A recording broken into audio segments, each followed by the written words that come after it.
two thoracic mobilisation, rotation mobilisations that you can do. If your upper back posture is not great, and generally somebody sits at a desk, that tends to happen, so the posture tends to sort of drop like this. These two exercises are great to get that middle back moving better. Now, if that middle between the shoulder blades doesn't move very well, then what tends to happen is that you can overuse and compensate through the neck or the lower back. So they tend to try to get to ranges that they shouldn't get to because that upper back doesn't move very well. So I'm just going to get straight in and show you these two exercises. So I'm going to do one kneeling and one standing. If you can't get to the floor, you can watch the kneeling one. Sorry, watch the standing one. So what we're going to do is kneel down. I'll kind of show you from the side. So kneeling, you want to sort of sit your hips back and get your elbow in front of your knee. Other hand goes on your head, and all you're going to do is from here, just take that elbow up towards the ceiling as far as you can go. Okay, now by sitting back on the heels, what happens is you can't move your hips. Okay, so the only movement can come through that middle upper back.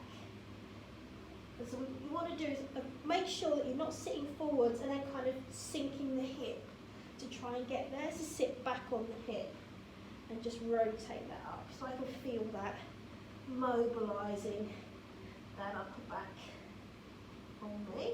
So I would be doing around about sort of 10 to 20 on one side, and then switch over, exactly the same thing, hand on the ear, and then just rotate that up. Take the head with you on the rotation, but again I can feel that's restricted, and I can feel that middle back having to mobilise as I do this exercise, consciously keeping the hips still and sat back over my heels as much as possible.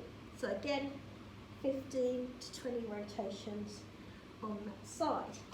Now obviously there's quite a lot of people that can't get down onto the floor and do the mobilisation that way. So a standing variation of that is just standing, soften the knees, bend forward, so you want to be in a little tip sort of through from the hips. Try not to let the back round out, try and squeeze the shoulder blades together. Imagine you've got a clothes peg and trying to pull your shoulder blades together. From here, hang the hands down, and then what we're going to do is going to take that whole hand up, and then, sorry, whole arm up, and again rotating the upper back, shoulder and arm, opening up that side of the body. Okay, and again what you want to aim for, I'd go for a time like 10 to 15 of these. Keep the belly button drawn inwards to protect the back in this position. Okay, and what I'll do is I'll show you from this direction on the other side to show you what to avoid again. So tip forwards, belly button in, drop the hands, and then I'm going to do the other side, so I'm going to rotate that hand up. So I can feel my middle back, sort of between my shoulder blades, really kind of croaking and groaning as I'm asking that area to mobilise. Now what you want to avoid is doing a little hip shift to make it easier. See how much further I can get that arm up if I kind of swing my hips to create the space. If I keep the hips still, I can't get up as high with it.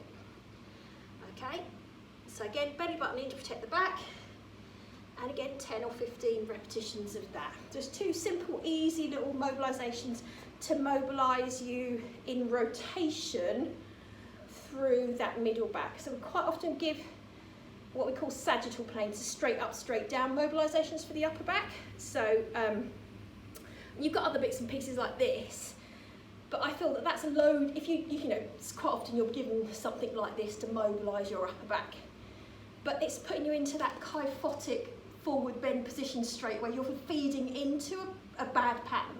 So the ones that I've given you, you're in a good back rotation or back posture already before you go. So that's why I like those two, and I feel they are more effective than doing sort of just the rocky ones that you're quite often given in physical therapy.